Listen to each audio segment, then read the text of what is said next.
আপনি বলতে পারবেন না যে ভয়ঙ্কর নভেম্বর বিএনপির শাসনামলে ঘটেছে। আপনি বলতে পারবেন না বিএনপি 3 বার ক্ষমতায় ছিল। আপনি বলতে পারবেন না একবার শেয়ার মার্কেটে ভয়াবহ কেলেঙ্কারির কথা, অথচ আওয়ামী লীগ যতবার ক্ষমতায় এসে 2010 সালে আপনি শেয়ার মার্কেটে 96 সালে শেয়ার মার্কেট মাটির সাথে মিশে যায়নি আওয়ামী লীগের আমলে। 2010 সালে শেয়ার মার্কেট থেকে হাজার হাজার কোটি টাকা লুটে মিশে যায় নাই। এই 24 সালে শেয়ার মার্কেটের কি অবস্থা আপনি জানেন না? যতবার আওয়ামী লীগ ক্ষমতায় এসেছে ব্যাংক বিমা মানে লুণ্ঠন হয়ে গেছে, বাংলাদেশের সম্পদ বাংলাদেশ থেকে পাচার হয়েছে। এই যে হ্যাকিং নিয়ে যে কথা হইলো, কি সর্বনাশা নিউজ আমি জানি না।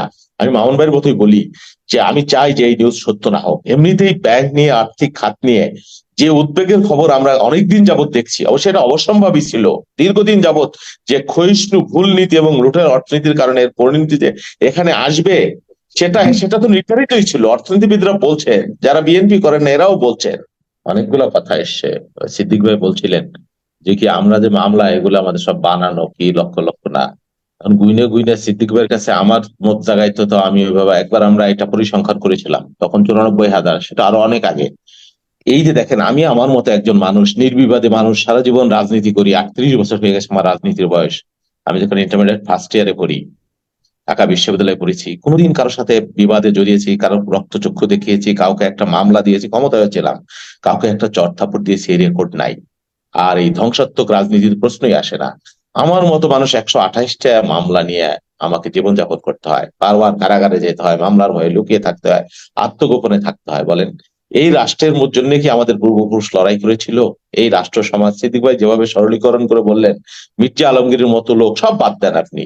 উনি কি নাশকতা করবার মানুষ? উনি কি বোমা মারবার মানুষ? উনি কি ময়লার গাড়িতে আগুন দেবার মানুষ? এম কে আর এই মামলা নিয়ে মরেই গেল।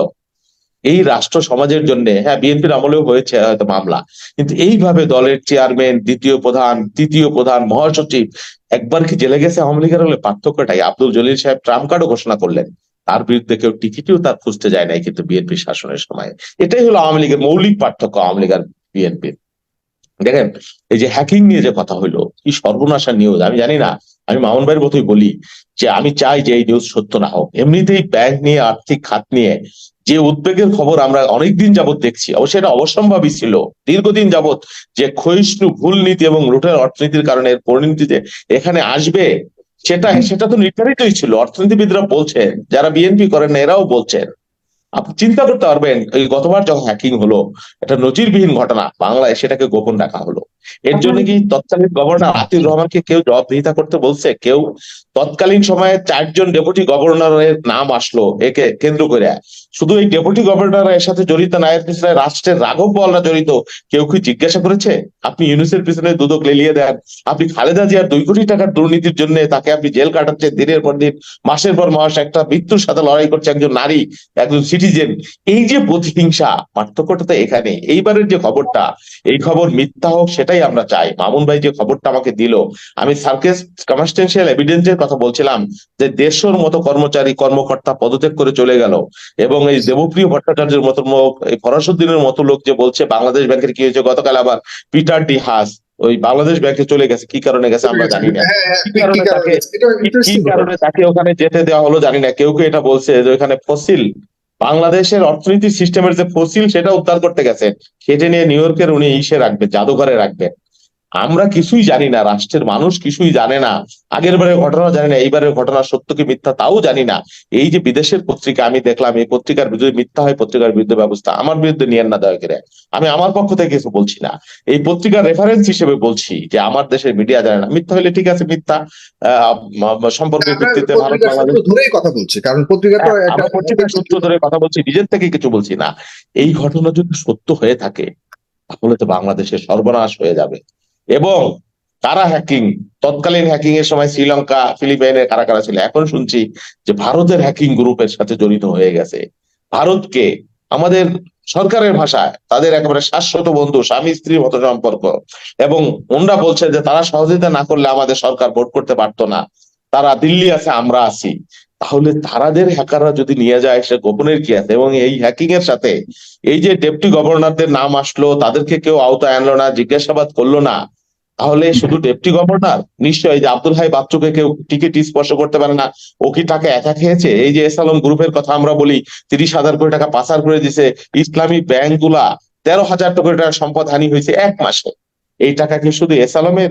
এই টাকা কি শুধু এরাই খায়? এই টাকা কি পিকে হালদারের একার খায়?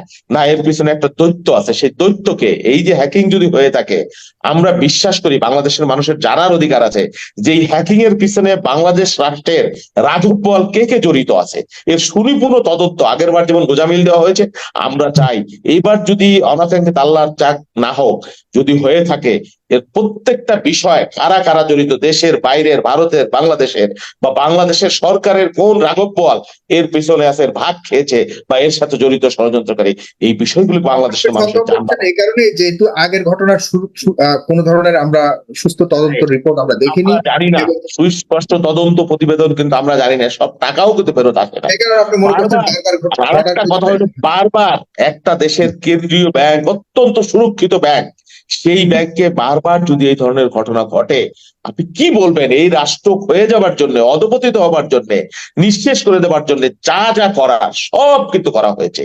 কেউ জবাবদিহিতা, কারো কোনো জবাবদিহিতা নাই, শুধুমাত্র খালেদা জিয়া, বিএনপি নেতা কর্মীদের পিছনে আপনি লাগিয়ে রাখবেন, ইউনূসদের পিছনে, প্রফেসর ইউনূসদের পিছনে লাগিয়ে রাখবেন, কিন্তু আপনার ঘরে যে দৈত্য, এক একটা দৈত্য, যারা বাংলাদেশের টাকা দিয়ে সিঙ্গাপুরে শীর্ষধনী হচ্ছে, বাংলাদেশের শেয়ার মার্কেট, ব্যাংক, বিমা থেকে লুট করে, যে আপনি তাদেরকে প্রোটেকশন দিচ্ছেন, শুধুমাত্র আপনি দিচ্ছেন না, আপনার বিচার ব্যবস্থাও তার প্রকারান্তরে তাকে প্রোটেকশন দিচ্ছে, তার নামে তদন্ত করা যাবে না। আমি জানি না এই বক্তব্যের পরে আমার নামে কি হবে।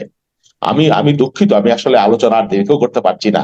ওই যে বলছিলাম যে যে কথাটি বললেন যে আপনারা যে অত্যাচার করেছেন তাদের সময় সেরকম অত্যাচার তো এখন করেনি, কয়েকটি উদাহরণ দিয়েছেন।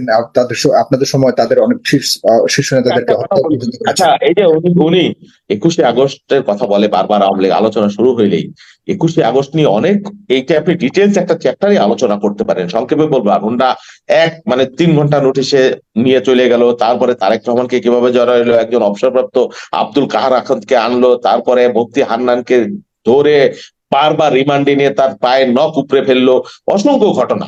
হ্যাঁ, কিন্তু তারপরে 21শে আগস্ট তো আমরা সমর্থন করছি না, একটা দুর্ঘটনা, বিএনপির আমলের একটা শাসনের কলঙ্কজনক দিক। কিন্তু আমি যদি বলি, আপনার শাসনামলে তো বিডিআর বিদ্রোহের মতো ভয়ানক ঘটনা ঘটেছে, আপনি নিবেন? রমনার বটমূলে হামলার মতো ভয়ঙ্কর ঘটনা ঘটেছে, আপনি নিবেন? উদিসিতে হামলার মতো ভয়ঙ্কর ঘটনা ঘটেছে, আপনি এর দায় নিবেন? এই যে কিবরিয়া সাহেবের কথা বললেন, তার ছেলে তো বলছে যে আওয়ামী লীগের কারা কারা জড়িত, এই বিচারের নামে তামাশা হয়েছে, প্রমোশন হয়েছে। এখন বিএনপির আমলে ঘটনা ঘটলেই তার দায় আপনি দিয়ে দিবেন বিএনপির উপরে? তাহলে আওয়ামী লীগের আমলে যত 57 জন সেনা কর্মকর্তা যে নিহত হলো, তার দায়িত্ব আপনি নেন? আপনার আমলে ঘটেছে, নিবেন? নিবেন না। সেই জন্য একটা ঘটনা দিয়ে 21শে আগস্ট হয়েছিল বলে বাংলাদেশ ব্যাংক থেকে টাকা লুট হয়ে যেতে হবে, 21শে আগস্ট হয়েছিল বলে দিনের বেলার ভোট রাতের বেলায় ভোট হয়ে যেতে হবে, 21শে আগস্ট বাংলাদেশে হয়েছে বলে বাংলাদেশের মানুষ তিনটা নির্বাচনে ভোট দিতে পারবে না, আওয়ামী লীগ গিলে খেয়ে ফেলবে, ভোটের আগেই ভোট হয়ে যাবে, ভোটের নামে তামাশা হবে, প্রণব বাবু কি প্রণব মুখার্জিরা, সুজাতা সিংরা এসে বাংলাদেশের ভোটকে ম্যানিপুলেট করে দিবে, আমরা আছি, তোমরা আছো, ওয়াশিংটন আছে, দিল্লি আছি, এইগুলা ঘটবে, এগুলো তো কাম্য না। 21শে আগস্ট হয়েছিল বলে বাংলাদেশের ব্যাংকগুলো লুট হয়ে যাবে, শেয়ার মার্কেট থেকে হাজার হাজার কোটি টাকা লুণ্ঠন হয়ে যাবে, 21শে আগস্ট হয়েছিল বলে এই দায় কে দিয়েছে আপনাকে? 21শে আগস্ট এক গল্প নিয়ে, সেই সহানুভূতি নিয়ে 21শে আগস্ট আমরা সমর্থন করছি না। 21শে আগস্ট বিএনপি অবশ্যই, আপনারাও তো সেরকম প্রতিবেদন দেখাতে পারেননি, বা কারা দোষী ছিল, কারা সেই ঘটনা ঘটিয়েছে সেটাও আপনারা প্রমাণ করতে পারেননি, সেই ব্যর্থতা তো আপনাদের রয়েছে, সেটা বলতে চাচ্ছি। আমি বলছি না যে বিএনপি শাসনামলে কোনো দিক নাই, আপনি বলতে পারবেন না যে বিএনপি শাসনামলে বাংলাদেশের ব্যাংক গুলা লুট হয়ে গেছিল, একটা ব্যাংকে আরেকটা ব্যাংকের সাথে জোড়া দেওয়া লাগছে। আপনি বলতে পারবেন না যে ভয়ঙ্কর নভেম্বর বিএনপির শাসনামলে ঘটেছে। আপনি বলতে পারবেন না বিএনপি 3বার ক্ষমতায় ছিল।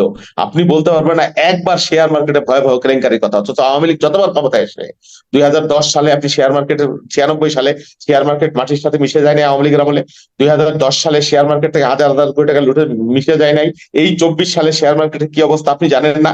যতবার আওয়ামী লীগ ক্ষমতায় এসেছে, ব্যাংক বিমা মানে লুণ্ঠন হয়ে গেছে, বাংলাদেশের সম্পদ বাংলাদেশ থেকে পাচার হয়েছে। ওই যে ওনারা জানেন আমেরিকায় কার কার সম্পত্তি রয়েছে, দুবাই রিয়েল এস্টেট খাতে কে কত বিনিয়োগ করেছে, তারপরে লন্ডনে, ইউকেতে, বিলেতে কার 200-300 বাড়ি হয়েছে, তারপরে কানাডা কে কে বেগমপাড়া বানিয়েছে, আমরা জানি না এগুলা? এক বেনজির আহমেদের সম্পত্তি, এইগুলো আওয়ামী লীগের উর্বর শাসনের আমলেই সম্ভব। দুদক তাদেরকে ধরবে না, খুঁজবে না। এই রাষ্ট্রটাকে তো ফুকলা করে দেওয়া হয়েছে এই তথাকথিত গণতন্ত্রের নামে, অথচ গণতন্ত্রের সিট কেন হয়েছে জানেন? একটাই কারণ, আপনি যদি কার্যকারণ খুঁজেন, একটাই হলো জবাবদিহিতা নাই, একটাই হলো গণতন্ত্র নাই, যে যার মতো এলোমেলো করে দেমা লুটপাট করে খাই। সিদ্দিক ভাই বিলেতে, এই সে আমেরিকায় আছে, দেশেও নাই, লুটপাটের ভাগও পাইতেছে না, অথচ বেচারাকে কত দায়িত্ব নিতে হয়েছে আপনি দেখেন। দুর্ভাগ্য আর কি, দুর্ভাগ্য, মানে সেলুকাস। এই হলো আমার বক্তব্য, আর কোনো বক্তব্য নাই। থ্যাংক আপনাকে ইউ, দয়া করে আপনি আমাকে এই জন্য অনেক অনুমতি অনেক দেন। ধন্যবাদ জানাচ্ছি জনাব ডক্টর সিদ্দিকুর রহমান, জনাব সৈয়দ মাহমুদ মাহবুব এবং জনাব শহীদ হোসেন বাবুল, তিনজনকে ধন্যবাদ জানাই। প্রিয় দর্শক, অনেক গুরুত্বপূর্ণ কথা আমরা বলেছি। শুরুর দিকে যারা দেখেননি অবশ্যই শুরুর দিকে দেখবেন। আমরা নতুন একটি ভয়াবহ তথ্য আমাদের টকশোতে আমরা এনেছি, আপনারা সেটি দেখার জন্য শুরু থেকে দেখবেন। ভালো থাকবেন। কাল রাত 8:30 দেখা হবে অন্য কোনো বিষয় নিয়ে। শুভরাত্রি জানাচ্ছি। আসসালামু আলাইকুম। আসসালাম।